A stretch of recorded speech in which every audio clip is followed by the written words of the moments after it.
3 metai už grotų.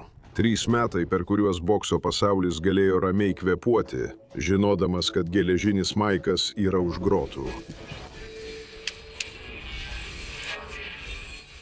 Tačiau 1995 m. kovo 25 d. durys atsivėrė ir tas, kuris išėjo, jau nebuvo tas pats Tysonas, kuris įėjo. Tai buvo kažkas blogesnio, liesesnis, šaltesnis, alkanesnis. Kalėjimas jo nesulaužė, jis jį užgrūdino ir sunkiasvorių pasaulis netrukus turėjo prisiminti, kodėl jo bijojo. Pirmasis išdrįso Piteris Uraganas Maknilis. Ir reikia pripažinti vieną dalyką. Jis turėjo ilgą liežuvį.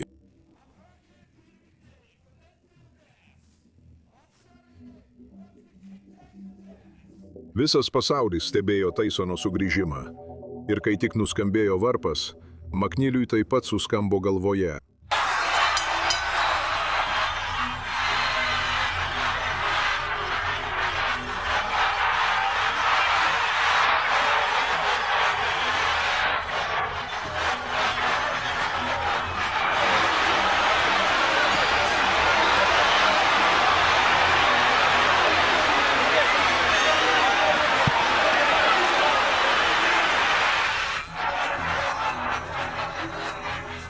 Per mažiau nei 90 sekundžių geležinis Maikas 2 kartus pasiuntė Maknilį ant žemės.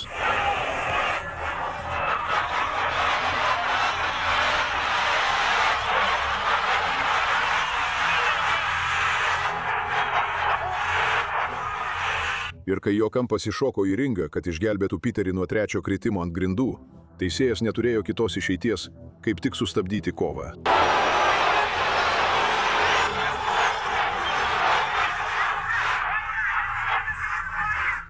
89 sekundžių.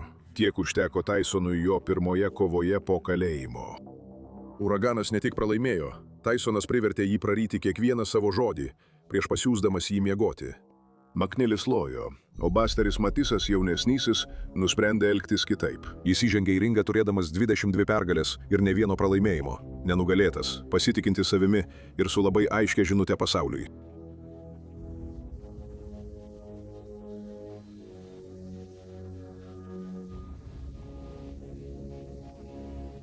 Jis nebuvo Maknilis.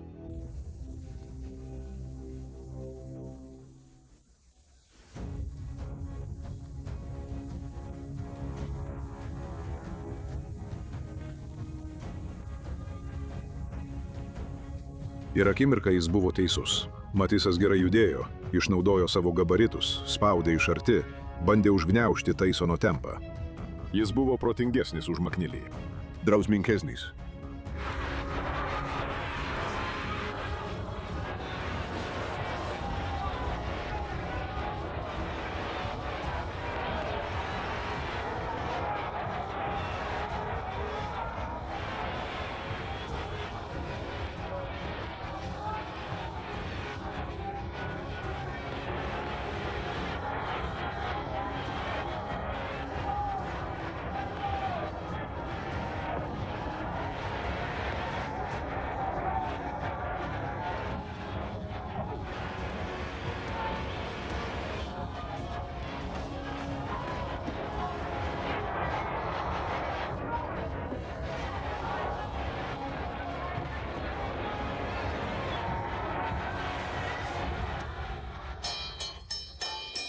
Tačiau raundas po raundo Tysonas jį ardė tokiu trumpu tiksliu smurtu, kokį bokso istorijoje taip panaudoti mokėjo tik vienas žmogus.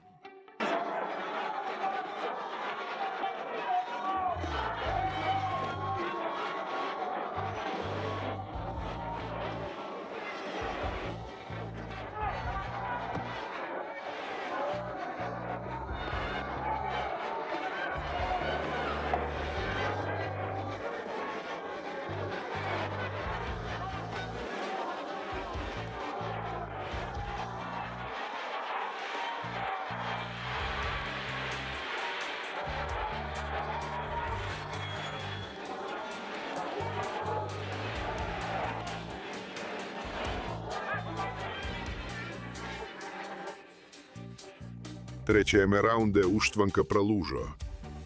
Tysonas rado spragą, kurią jis kūrė nuo pat pirmojo gongo.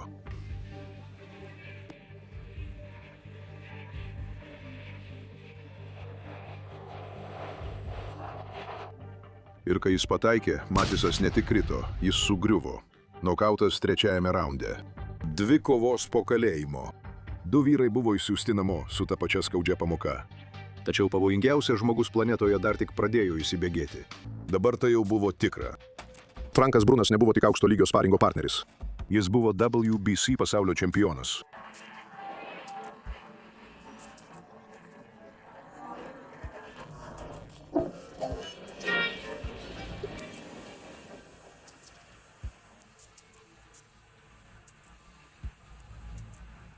Ir jis pažinojo Tysoną.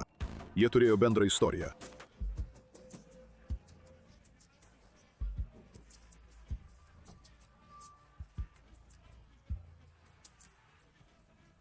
Bet pažinoti savo varžovą ir sugebėti jį sustabdyti yra 2 visiškai skirtingi dalykai.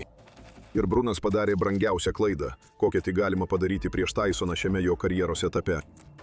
Jis pažadino žvėrį.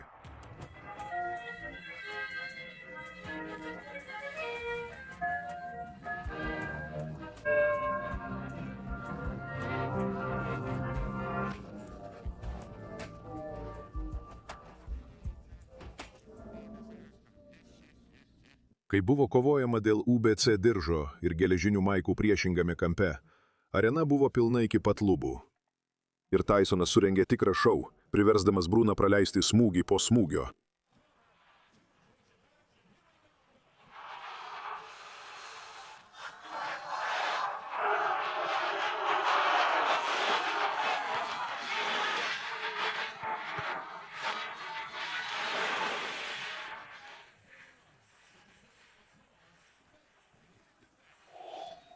Kiekvieną kartą, kai Brunas bandydavo priartėti, Tysonas jį nubausdavo. Smūgiai į galvą, nuo kurių svirduliavo anglo milžino kojos.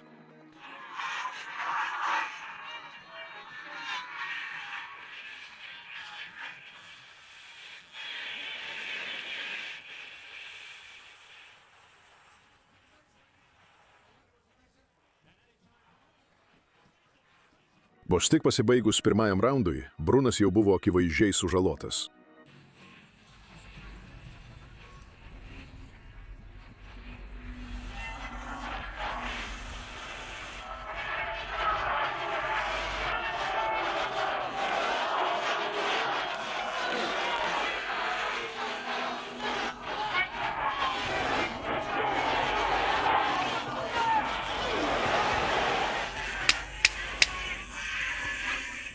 Per paskutinės 15 trečiojo raundo sekundžių Tysonas prispaudė Bruną prie virvių ir pradėjo lemiamą ataką.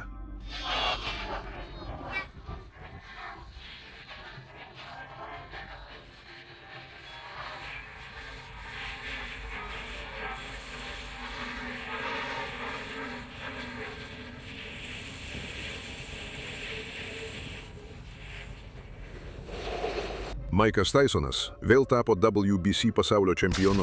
Diržas sugrįžo ten, kur jam priklauso, o divizija, kuri 3 metus mėgavosi ramybę, dabar buvo aukščiausioje parengtyje.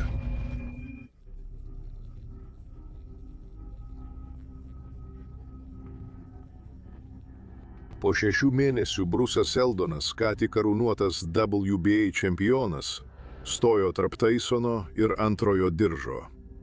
Jis įžengė į kovą pasitikėdamas savimi, įsitikinęs, kad Tysonas jau nebėra tas pats monstras, kaip 8-ajame dešimtmetyje.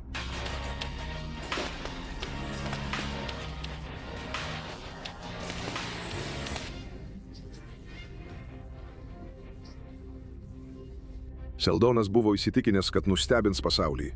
Tačiau būtent Tysonas nustebino jį ir padarė tai per mažiau nei 2 minutes.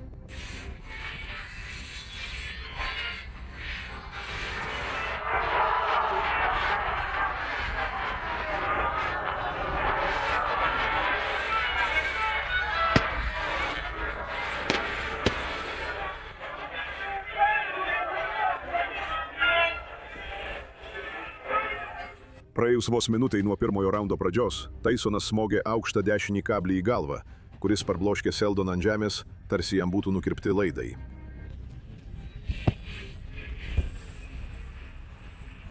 Seldonas vos atsilaikė iki teisėjo skaičiavimo pabaigos, bet dar vienas Taisono smūgis jį parbloškė paskutinį kartą.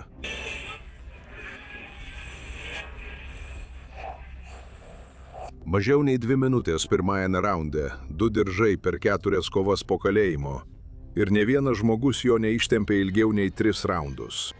Ir tada viskas sugriuvo.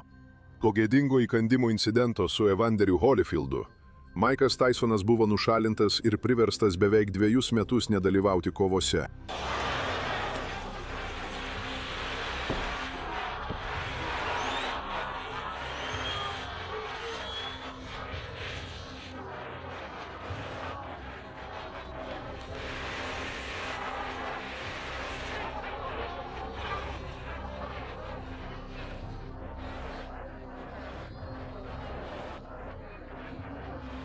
Tačiau, kai jam buvo grąžinta licenzija, Taisonas sugrįžo su kažkuo tamsesniu akyse. Alkanas, nekantrus ir pasiruošęs priminti pasauliui, kas jis yra. Pirmasis, kuris pajuto to laukimo svorį, buvo François Botha. Pietų afrikietis nebijojo Maiko Taisono ir 4 raundus turėjo priežasčių jo nebijoti.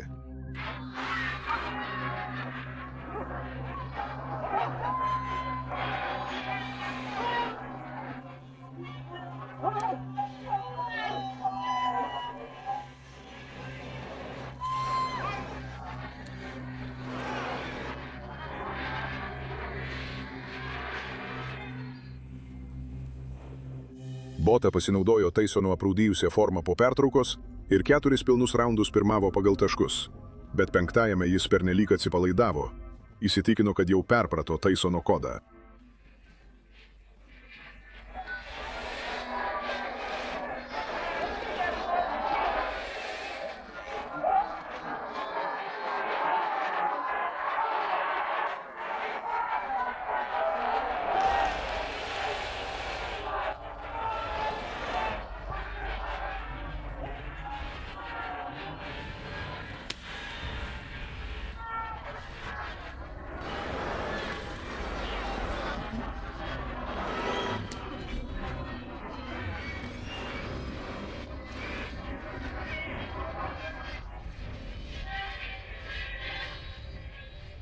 Tačiau jis nebuvo jo perpratęs. Taisonas pataikė galingą dešinį smūgį, kuris akimirksniu išjungė Bothą, parbloškė jį veidu į ringo grindis ir jis jau nebeatsikėlė.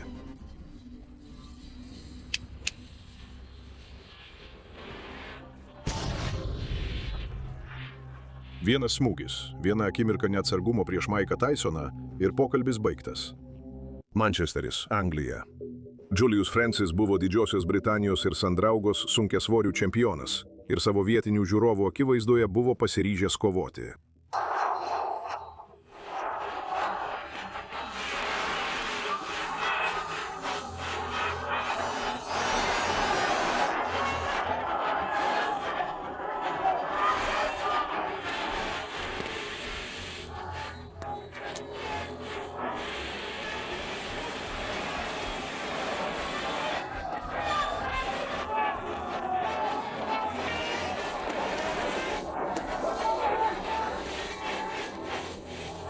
Tačiau kova truko vos 2 raundus.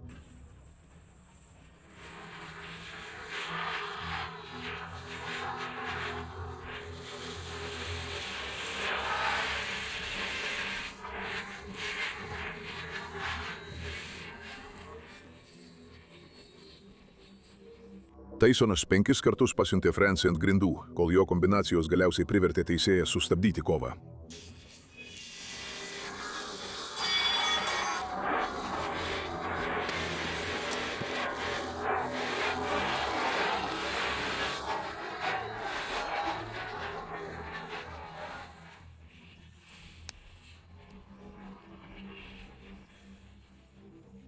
Maikas Taisonas ką tik pasirodė Europai pačiu žiauriausiu būdu. 3 kovos 2000 metais. Taisonas nesirūpino savo tvarkaraščiu, jis vykdė misiją. O prieš Lou Savarezį Glasge, Škotijoje, jam prireikė vos 38 sekundžių, kad užbaigtų darbą.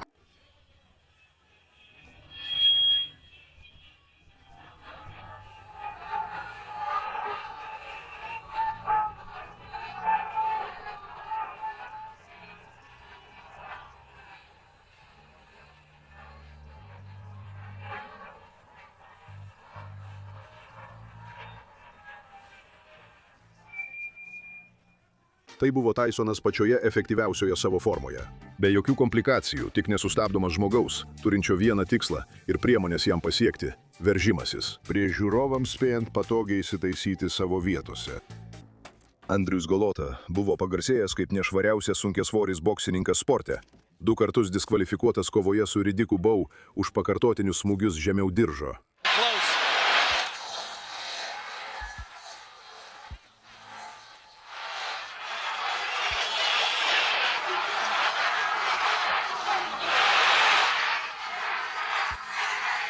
Jis turėjo fizinius duomenis varžytis su bet kuo pasaulyje, bet visiškai neturėjo noro laikytis taisyklių. Be to Golota turėjo istoriją su smūgiais galva ir kandžiojimais, todėl jis buvo neortodoksiškas ir pavojingas varžovas. Jis planavo peržengti visas ribas prieš Tysoną, bet Tysonas atėjo pasiruošęs.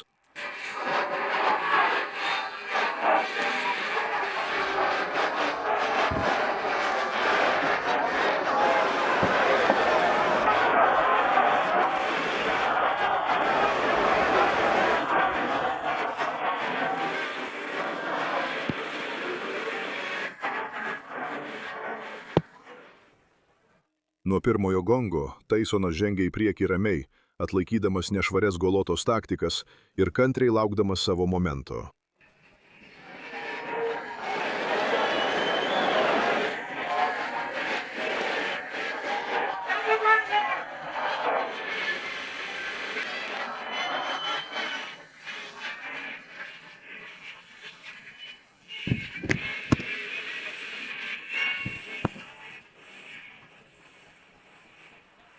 Kai jis pagavo savo progą, Golota skaudžiai krito.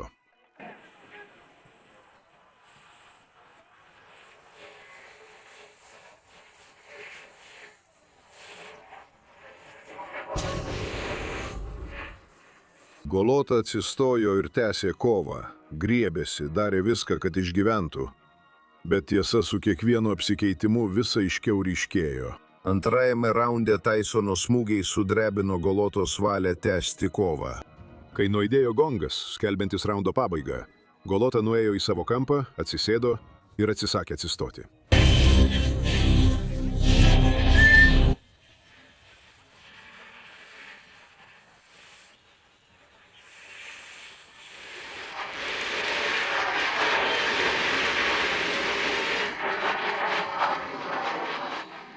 Purviniausias sunkiasvoris sporte.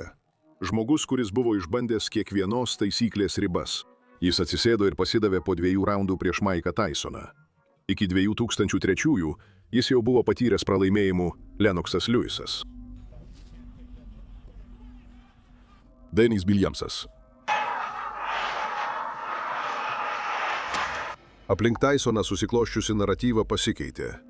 Žmonės pradėjo klausti, ar naikintojas buvo sumenkęs, bet prieš Cliffordą Etienną geležinis Mike'as parodė, kad žudiko instinktas vis dar išlikęs.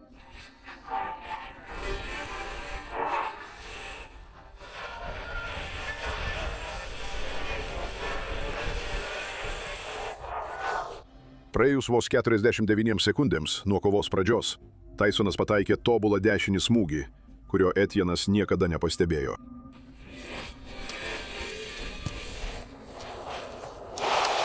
Tysonas jį pakėlė ir apkabino tą akimirką, kai viskas baigėsi.